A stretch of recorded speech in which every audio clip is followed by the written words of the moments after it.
sorry. But Madam Secretary. No need to be sorry, Madam Secretary. Maybe. Madam Secretary, welcome. Thank you for your service. I think you've probably seen this chart. Yes. Why don't you bring it a little bit closer here?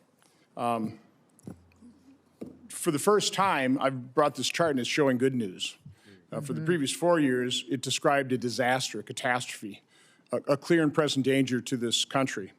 And one of the reasons I want to point it up here is to point out how we were lied to during that entire 4-year period by the administration, reinforced by our colleagues on the other side of the aisle, saying we had to have Congress act. You know, we needed legislation. Right. But the fact of the matter is, no, we just need a new president. We need President Trump. Now, I would have been happy to pass a bill to reinforce President Biden's authority to secure the border, but he didn't want to. I think what's clear about this chart is you can see when President Biden was considering re-election, he realized the catastrophe at hand was becoming politically unpopular. And so he used the executive authority that President Trump had used to secure the border in his first term. And he started actually making progress on that. So again, it's just important the American people understand that for 4 years, the Biden administration, reinforced by the folks on the other side of the aisle, lied, bold-face, that President Biden didn't have the authority to secure the border. He wanted an open border. That's exactly what he got. Now, the question I have for you off this chart is, in his first term, took President Trump about 12 months to go from his peak of almost 5,000 encounters per day to a little over 500. You know, remain in Mexico, the agreements he had with the third countries, that type of thing. How could he do it so swiftly this time? This is literally a matter of months. In February is 418 encounters per day on average. In March is 355. And this is stunning success. I just kind of want to get your reaction in terms of how he accomplished it, how you guys accomplished this. You know, I would say, Senator, that the president used not only the laws that were already on the books and started enforcing them, he also made sure that he talked about it and messaged it. Throughout the campaign, he talked about the need for a secure border.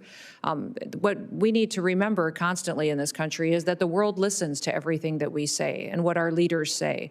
And he told me specifically when he nominated me for this position, I don't want you just to go and run the Department of Homeland Security, secure the border, and make sure that our agencies are back on mission.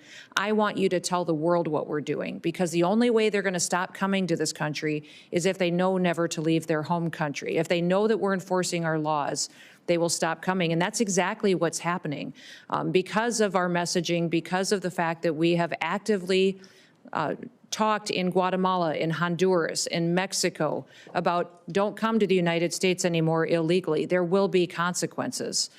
They have stayed there. In fact, we're showing now in the Darien Gap that it's reverse migration, that people that got to Mexico never even made it to the border. Now they're turning around and going back home. When I was in Mexico visiting with the president there and with government leaders, she said specifically they think there could be 500 to 600,000 people that just stopped in Mexico that turned around that were never even countered that reached our border. I think that's why in March you saw less than 200 encounters a day.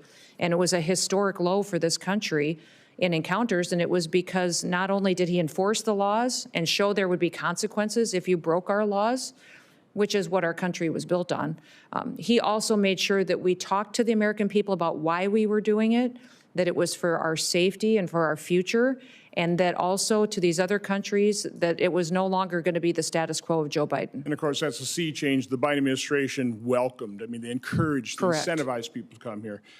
So this is a budget hearing. I do want to ask.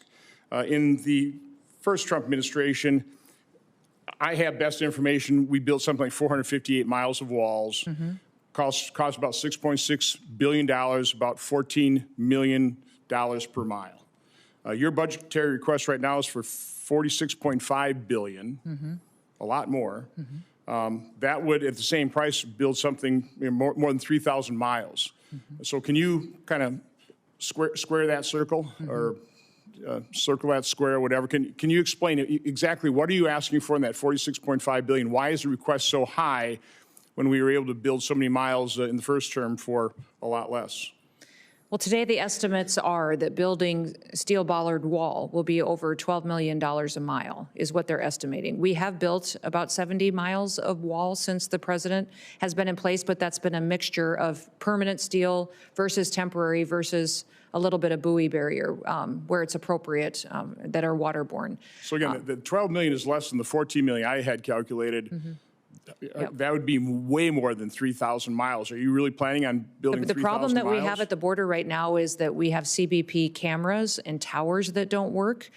We have some authorities there with the FAA on infrastructure that helps us do surveillance of areas where there isn't a wall that is not even operational. I would say 1 out of 3 actually are functioning today, which makes the individuals that are there work even harder. And we know that we talk about gotaways and what happens today. The truth is that there's portions of this border that we still don't necessarily know what happens there 24/7. So we need. We're $37 trillion in debt. I'm just going to ask Yes. that you and the department sharpen your pencil on that wall request. Yes. I think it's more than you need. Yes. Okay. Again, I'm happy to provide the support you need to secure the border, do the deportations, but we need to be very concerned about how much we're spending, and it needs to all be justified. Thank you. Thank you. Senator Hassan. Thank you.